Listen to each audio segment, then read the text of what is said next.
Hello students, welcome back to Leo academy. This is Suyash Kumar Saini और आज हम वापस कंटिन्यू करने जा रहे हैं फर्स्ट फ्लाइट क्लास 10th का first chapter a letter to God.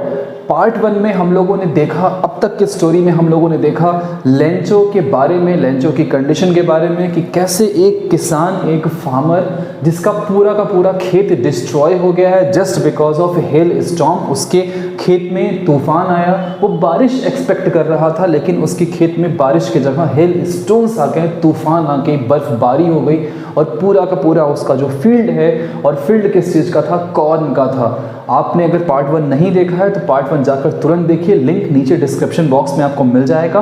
तो उसकी खेत जिसमें उसने कॉर्न उगा रखे थे वो राइप होने वाले थे, बस उसको थोड़ी बारिश की आशा थी लेकिन बारिश नहीं हुई। बारिश की जगह हेल स्टोन्स आ गए और उस हेल स्टोन्स ने उसके पूरे के पूरे फील्ड को ख़त्म कर दिया, बर्बाद कर दिया, तबाह कर दिया। अब वो बेचारा लेंचो जिसको अपनी फैमिली चलानी है, जिसके कुछ बच्चे हैं, जिसकी एक वाइफ है, उसको अपनी पूरी फैमिली चलानी है। अब वो लेंचो क्या करेगा, किस तरह से अपनी फैमिली को वो चलाएगा? उसने लास्ट में लिखा, लास्ट में जहां हम लोगों ने फिनिश किया था उसमें उन्होंने लिखा कि शुरू करते हैं कोई लेटर टू गॉड, कोई दूसरा तरीका नहीं है जिससे कि वो अपनी फैमिली को चला सके, सर्वाइव कर सके। पार्ट 2 ऊपर कुछ कॉम्प्रिहेंशन चेक दिए हुए हैं। मैंने आपसे कहा था कि जब ये क्लास चलेगी तो आप बुक लेकर के बैठिएगा, तो आई होप कि आपके पास बुक होगी फर्स्ट फ्लाइट की। तो आइए देखते हैं। लिखा हुआ है ओरल कॉम्प्रिहेंशन चेक। लास्ट में जो हम लोगों ने पैराग्राफ पढ़ा था वो एक बार मैं आपको रिपीट करा दे रहा हूँ कि that night was a sorrowful one, all our work for nothing, there is no help, there is no one who can help us, we will all go hungry this year. उसके बाद oral comprehension check लिखा हुआ है, यानी कि what did Lencho hope for, Lencho किस चीज़ के बारे में आशा कर रहा था? वो एक डाउनपोर के बारे में आशा कर रहा था। व्हाई डिड लेंचो से the rain drops were like new coins? इसका आंसर पार्ट 1 में है, वहां से आप देख लीजिएगा। How did the rain change, rain आखिर चेंज कैसे हो गया? थोड़ी थोड़ी रिमझिम बारिश हो रही थी, ड्रिजलिंग हो रही थी, शार हो रहा था, अचानक वो हिल स्टोन्स में कन्वर्ट हो गया। And what happened to Lencho's field? Total destruction, his fields were totally destroyed. What were Lencho feeling when the hail stopped? तूफान जब रुका तो लेंचो ने क्या कहा कि प्लेग ऑफ लोकस्ट, याद है प्लेग ऑफ लोकस्ट, यानी लोकस्ट भी अगर आते तो कुछ ना कुछ छोड़ जाते, but the hell left nothing. Okay, so let us continue part 2।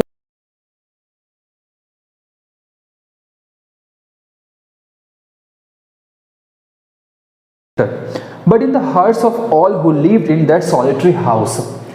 अच्छा, अब उसके खेत तबाह हो गए, खत्म हो गए, बर्बाद हो गए। अब राइटर ने क्या कहा?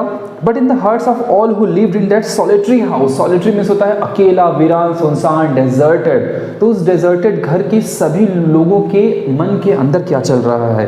इन the middle of the valley there was single hope, help from God. एक अकेली आशा बची है, help from God. When there is no help, when there is no one, remember there is one person always who is God. जहाँ कोई नहीं है, जहाँ जाकर लोगों की सोच खत्म हो जाती है, जहाँ लोग जाकर थक जाते हैं, तो याद रखना है वहाँ गॉड है। गॉड हमेशा किसी न किसी तरीके से हमारी हेल्प करता ही है। जब हमें ये लगता है कि नहीं, हाँ अब हमारी सारी उम्मीदें खत्म हो चुकी हैं, सारी आशाएं खत्म हो चुकी हैं, सब कुछ बर्बाद हो चुका है, तो याद रखना है there is one only who can help us every time, and he does.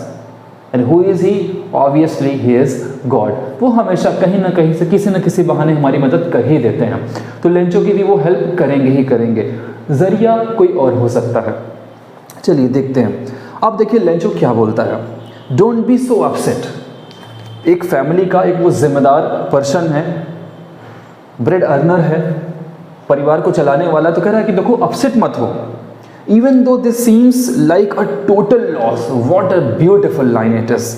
तो don't be so upset। ये लाइन एक्चुअली लेंचो ने अपनी फैमिली के लिए नहीं कही है, राइटर ने हम लोगों को कहा है कि हम छोटी छोटी चीज़ों को लेकर अपसेट हो जाते हैं, दुखी हो जाते हैं, परेशान हो जाते हैं। तो डोंट बी सो अपसेट, इतने अपसेट होने की ज़रूरत नहीं है इसमें। even though this seems like a total loss, भले ही ये लग रहा हो कि अब सब कुछ खत्म हो गया है ना, तो इतना अपसेट होने की ज़रूरत नहीं है। चीज़ें आती हैं, चीज़ें जाती हैं, लोग आते हैं, लोग जाते हैं, तो इसमें अपसेट होने की ज़रूरत नहीं है। भले ही ऐसा लग रहा हो कि अब सब कुछ खत्म है, अब कुछ नहीं हो सकता, लेकिन याद रखना है जहाँ कुछ नहीं है वहाँ भगवान है। तो even though this seems like a total loss, remember no one dies of hunger. Lencho ने कहा कि याद रखो कि कोई भूख से कोई नहीं मरता है, no one dies of hunger.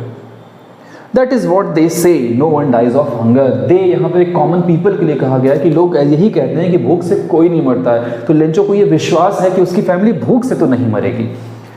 Okay, all through the night, पूरी रात Lencho thought only of his one hope. Lencho अपनी आखिरी उम्मीद, एंड आखिरी उम्मीद कौन है? गॉड है, ओमनीपोटेंट है। क्या सोचा है? The help of God. तो उसने लोगों से सुन रखा था कि जब सब खत्म हो जाता है तो भगवान हेल्प करते हैं, तो वो वही सोच रहा है। Whose eyes भगवान की आंखें, as he had been instructed, जैसा लेंचो को बताया गया है, see everything, कि भगवान की आंखें सब कुछ देखती हैं। Even what is deep in one's conscience, किसी इंसान के मन में क्या छुपा है भगवान वो भी देख लेते हैं। Lencho was an ox of a man, ox of a man, ox of a man, क्या फ्रेज दिया हुआ है वहाँ पर? ox of a man का मतलब होता है लेबोरियस। वन सेकेंड, लेबोरियस, मेहनत करने वाला, हार्ड वर्क करने वाला। फार्मर कैसे होते हैं? ऑक्स ऑफ अ मैन होते हैं, जो बैलों की तरह काम करते हैं। Lencho ox of a man था, working like an animal in the field, एक एनिमल की तरह वो अपनी फील्ड्स में काम करता था। But still he knew how to write, इतना मेहनत करने के बाद भी वो जानता था कि लिखना कैसे है, लिखा कैसे जाता है। ही न्यू। द फॉलोइंग संडे, और जैसे ही नेक्स्ट संडे आया, एट डे ब्रेक, जैसे ही डे ब्रेक हुआ यानी जैसे ही सुबह हुई, he began to write a letter, उसने एक लेटर लिखना शुरू किया, which he himself would carry to town, वो खुद से उस लेटर को टाउन लेकर के जाते हैं। And place in the mail, और मेल यानी कि पोस्ट ऑफिस में वो पहुंचा। And it was nothing less than a letter to God, और वो जो लेटर उसने लिखा वो कुछ नहीं, वो लेटर टू गॉड था, यानी उसने भगवान को एक चिट्ठी लिख डाली। अब उसका फेथ देखिए,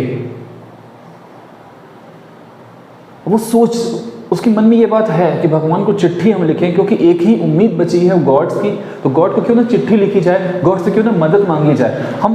हम सब भी तो यही करते हैं, जब कोई प्रॉब्लम होती है तो हम गॉड के मंदिर ही तो जाते हैं, वहाँ जाकर के उनसे हम हेल्प मांगते हैं। बट हाँ, हमारा तरीका थोड़ा अलग होता है, क्योंकि हमारे अंदर उस लेवल का विश्वास नहीं है कि गॉड को अगर हम चिट्ठी लिख दें तो वो हमको रिप्लाई करेगा।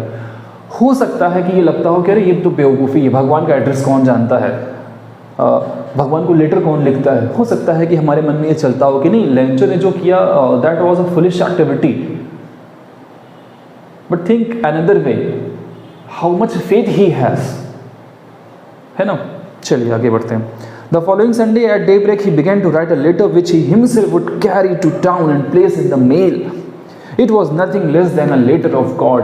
तो लेटर टू गॉड के अलावा कुछ नहीं था, गॉड। अब वो चिट्ठी क्या लिखते हैं, ध्यान से आप नीचे देखते जाइएगा। God, he wrote, if you don't help me, अगर आपने मेरी हेल्प नहीं की, माई फैमिली एंड आई, मेरा परिवार और मैं, will go hungry this year, इस ईयर भूखे हो जाएंगे। अब यहाँ पर देखिए एक अच्छी ग्रामर देख लीजिए, उसने लिखा माई फैमिली एंड आई।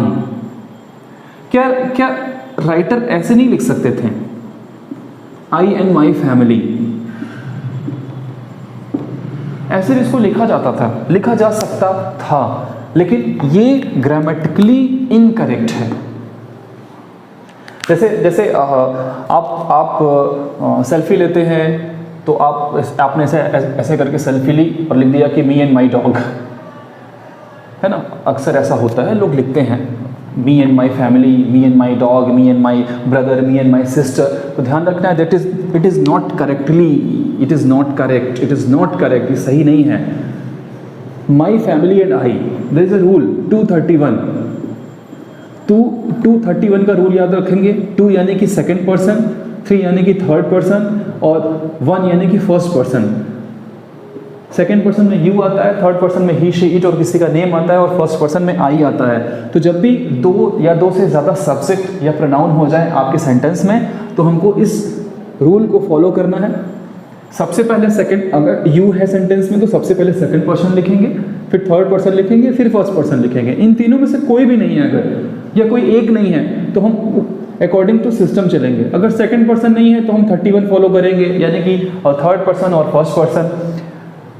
अगर थर्ड पर्सन नहीं है तो हम 21 फॉलो करेंगे, यानी सेकंड पर्सन और फर्स्ट पर्सन। उसी तरीके से माई फैमिली ये थर्ड पर्सन है, थर्ड पर्सन, और आई ये फर्स्ट पर्सन। तो थर्ड पर्सन और फर्स्ट पर्सन, समझ में आ गई बात? चलिए अब आगे बढ़ते हैं। तो माई family and I will go hungry this year, I need 100 pesos। उसने कहा मुझे 100 pesos की ज़रूरत है in order to sow my field again, दोबारा से खेती करने के लिए, to live until the crops come, और तब तक अपने आप को सर्वाइव करने के लिए, अपनी फैमिली को सर्वाइव करने के लिए, जब तक क्रॉप्स नहीं आ जाते हैं। Because the hell storm dot dot dot, फिर उसने पूरी कहानी लिखी कि कैसे कैसे क्या कैसे कैसे करके उसके खेत डिस्ट्रॉय हो गए, खत्म हो गए। He wrote to God on the envelope, envelope लिफाफे के ऊपर उसने टू गॉड लिखा। Put the letter inside, letter को उसने अंदर डाला। एंड स्टिल ट्रबल्ड, और अभी परेशान है कि अब क्या करें। वेंट टू टाउन, फिर वो शहर गया। At the post office, post office जाकर के ही प्लेस्ड अ स्टैम्प, एक स्टैम्प खरीदा on the letter and dropped it into the mailbox, उस पर स्टैम्प लगाया और उसको मेल बॉक्स में डाल दिया। One of the employees who was a postman, part 1 में मैंने कैरेक्टर्स बताया था, पोस्टमैन भी उसमें एक है। तो उसी पोस्ट ऑफिस का एक एम्प्लॉय है जो पोस्टमैन था, and also help at the post office में हेल्प भी करता था वो। वेंट टू हिज बॉस, जब उसने मेल बॉक्स से वो लेटर निकाला और देखा कि ऊपर लिखा है टू गॉड, गॉड को एक चिट्ठी लिखी गई है, तो अपने सीधे बॉस के पास पहुंचा। And who is the boss here? Post master. Boss के पास पहुंचा, लाफिंग हार्टली, और वो हंस रहा है, वो जोर जोर से वो हंस रहा था। And showed him the letter to God, कहा कि बॉस ये देखिए भगवान के नाम की एक चिट्ठी आ गई, अब क्या करें, कहाँ भेजें इसको। Never in his career as a postman had he known the address, कोई भी नहीं जानता है भगवान का पता एग्जैक्टली है कहाँ। तो अपने पूरे करियर में, पोस्टमैन के करियर में, उसने कभी ऐसा कोई एड्रेस देखा नहीं, कभी किसी ने ऐसा लेटर लिखा नहीं।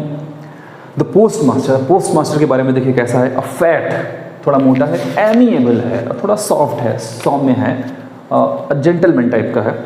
ऑल्सो ब्रोक आउट लाफिंग, वो भी जोर जोर से हंसने लगा। But almost immediately he turn serious, अचानक से वो सीरियस हो गया। Tapping the later on his desk, उसने लेटर को डेस्क पर अपने टैप कर दिया, ऐसे रख दिया। टर्न सीरियस, थोड़ा सीरियस हो गया।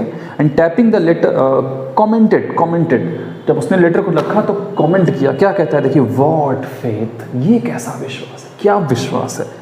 आई wish I had the faith of the man who wrote this letter, कह रहा है कि काश मेरे पास भी ऐसा विश्वास होता इस व्यक्ति के जैसा जिसने भगवान को चिट्ठी लिख डाली। Starting up a correspondence with God, जिसने भगवान के साथ कॉरेस्पॉन्डेंस शुरू कर दिया। काश, पोस्टमास्टर कह रहा है, काश ऐसा होता कि मेरे पास भी वैसा होप होता। So in order not to shake the writer's faith in God, अब उसने डिसाइड कर लिया कि जो राइटर है जिसने भगवान को चिट्ठी लिखी यानी लेंचो, उसका जो विश्वास है गॉड के ऊपर, उसको वो शेक नहीं करेगा, उसको वो डिस्टर्ब नहीं करेगा, उसको वो खत्म नहीं करेगा। The post master came up with an idea, post master को एक आइडिया आया अचानक से। आंसर द लेटर, उसने सोचा कि चलो अब इस लेटर का आंसर देते हैं। But when he opened it, जैसे ही उसने ओपन किया लेटर को, it was evident that to answer it he needed something more than good will. अब उसने ओपन किया तो क्या देखा कि उसमें सिर्फ गुडविल, यानी सिर्फ आंसर नहीं लिखना है, आंसर लिखने से कहीं ज़्यादा उसमें कुछ है। और क्या है? लेंचो ने गॉड से 100 pesos मांगे थे, पैसे मांगे थे। Okay, but he stuck to his resolution, लेकिन वो अपने रेजोल्यूशन, अपने मजबूत इरादे पर स्टक रहा। कंफर्म उसने कर लिया कि अब इसकी हेल्प करेंगे तो करेंगे। He asked for money from his employees, अब उसने चंदे इकट्ठे करने शुरू किए, अपने एम्प्लॉय से पैसे मांगने स्टार्ट कर दिए। And he himself gave part of his salary, अपनी भी सैलरी का कुछ पार्ट उसने रख दिया उसमें। And several friends of his were obliged to give something, और उसके दोस्तों ने बड़े ओबलाइज होकर के ये पैसे दिए भी। क्यों दिए? For an act of charity, charity की तरह उसने पैसे दे दिए, सब लोगों ने पैसे दिए। But it was impossible for him to gather together the 100 pesos।